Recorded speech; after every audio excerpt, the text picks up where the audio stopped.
Mexico's economy has weathered several severe external shocks over the past year. First, oil prices collapsed. They fell more than 60% over the last year. At the same time, global financial volatility increased, affecting particularly emerging markets. Despite these severe shocks, economic activity in Mexico has continued to grow at a moderate pace. Inflation has been low, and yields on peso-denominated bonds have been relatively stable. We expect the economy to grow around 2.25% this year and reach 2.5% next year. Why Mexico is finally becoming a rich country.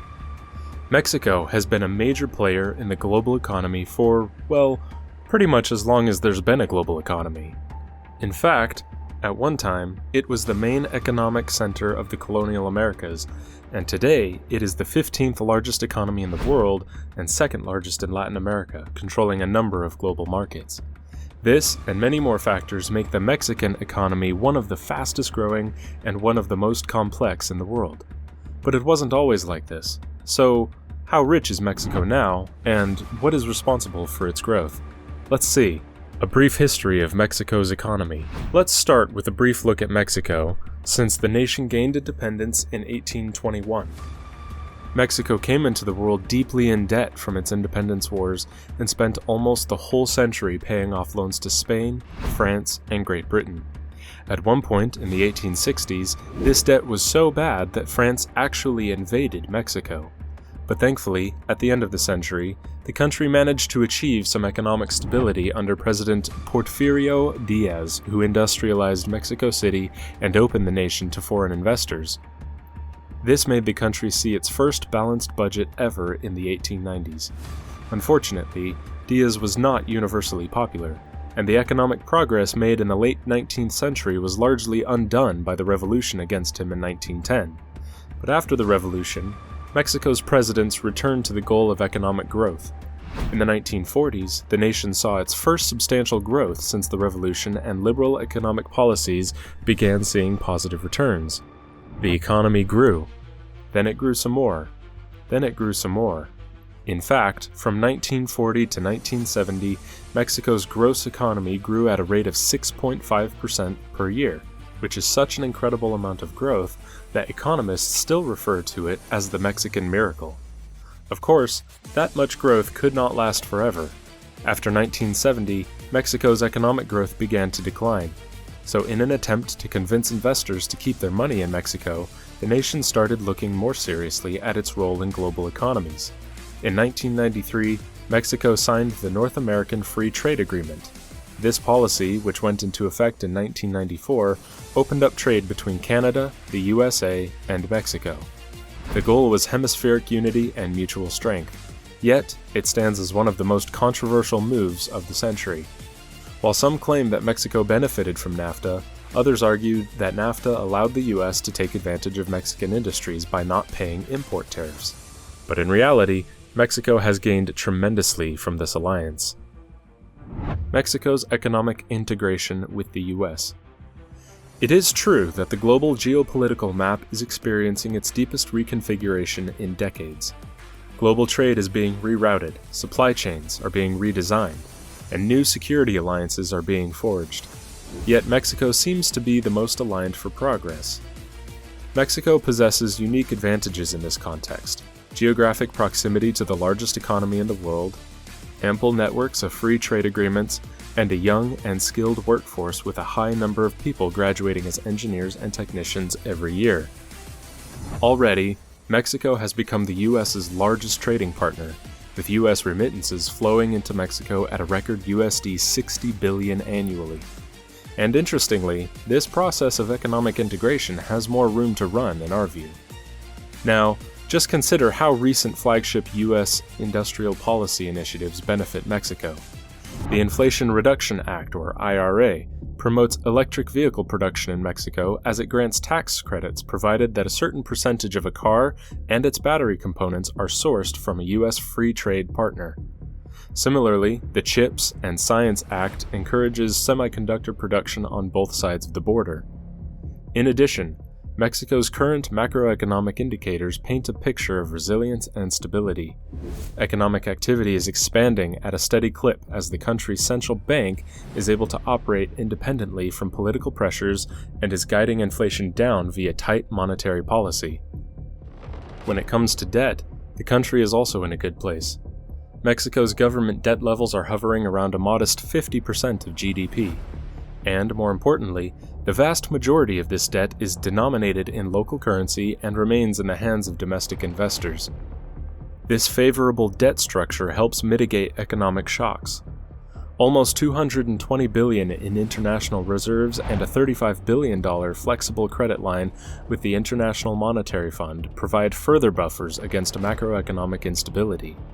What's more, well, aside from economic stability, Mexico has become more attractive as a business hub. Why Mexico's economy has become attractive. In recent years, Mexico's economy has been steadily growing, making it an attractive option for businesses looking to expand internationally. In 2021, the country's GDP reached an all-time high of $1.076 trillion, making it the 15th largest economy in the world. In addition to being the second largest economy in Latin America behind Brazil, it is also predicted to become the 8th largest by 2050. Mexico is also part of 12 treaties with more than 45 countries, including Japan, Israel, and the European Union. This not only gives it access to 61% of world GDP, it also gives the country access to just over 50% of world trade.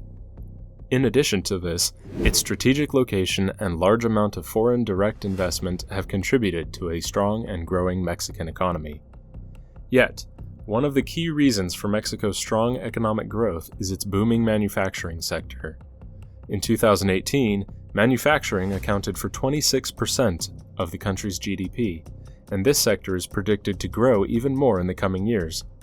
This is largely due to Mexico's strong trade relations with both the US and Canada under the North American Free Trade Agreement and the United States-Mexico-Canada Agreement. Now, the new agreement is meant to help increase labor and environmental regulations and incentivize the domestic production of automobiles, as well as provide updated intellectual property protections. And thanks to both NAFTA and the USMCA, Mexico has long had preferential access to the world's two largest economies. Among other things, these trade agreements make the cost of doing business there much lower than in the US or Canada. For example, labor costs may be around 30 to 40% lower than in the US, and office rental rates also can be significantly lower.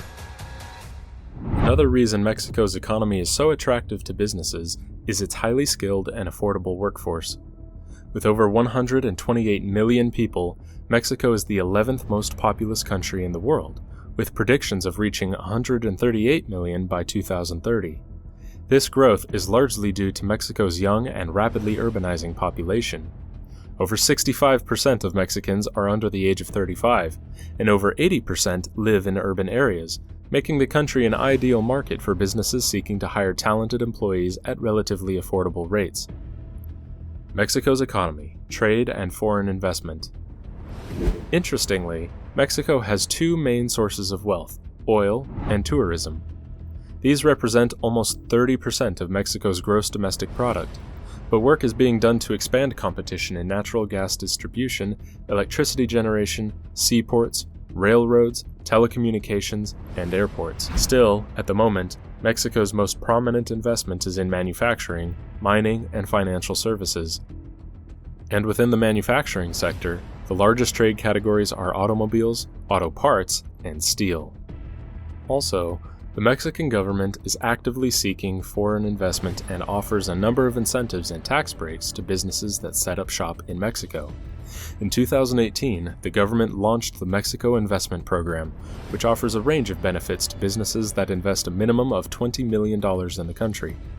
These benefits include preferential treatment in government procurement processes, reduced taxes, and fast-tracked visa and residency applications for employees. And as you would have guessed, it has resulted in massive returns for the country and made its economic prospects better. The future of Mexico's economy. It is quite interesting that Mexico's economy is predicted to continue growing steadily in the coming years, despite its trade tensions with the US. In 2021, its GDP growth was just over 3%, and it is expected to continue to grow at a similar rate into the near future. But it is not rocket science. This growth is being driven by a number of factors, including an increase in manufacturing output, rising oil production, and continued population growth. Infrastructure development is also booming in Mexico, with new highways, airports, and seaports being built every year. These contribute to Mexico's economic growth by providing new opportunities to import and export goods. The country is also working to improve its energy sector and has invested heavily in renewable energy sources such as solar and wind power, all of which make Mexico's prospects bright, further making it an attractive option for businesses looking to expand internationally. This is why Mexico is finally becoming a rich country. If you enjoyed this video, give it a thumbs up. Also, don't forget to subscribe to this channel if you haven't. See you in the comments.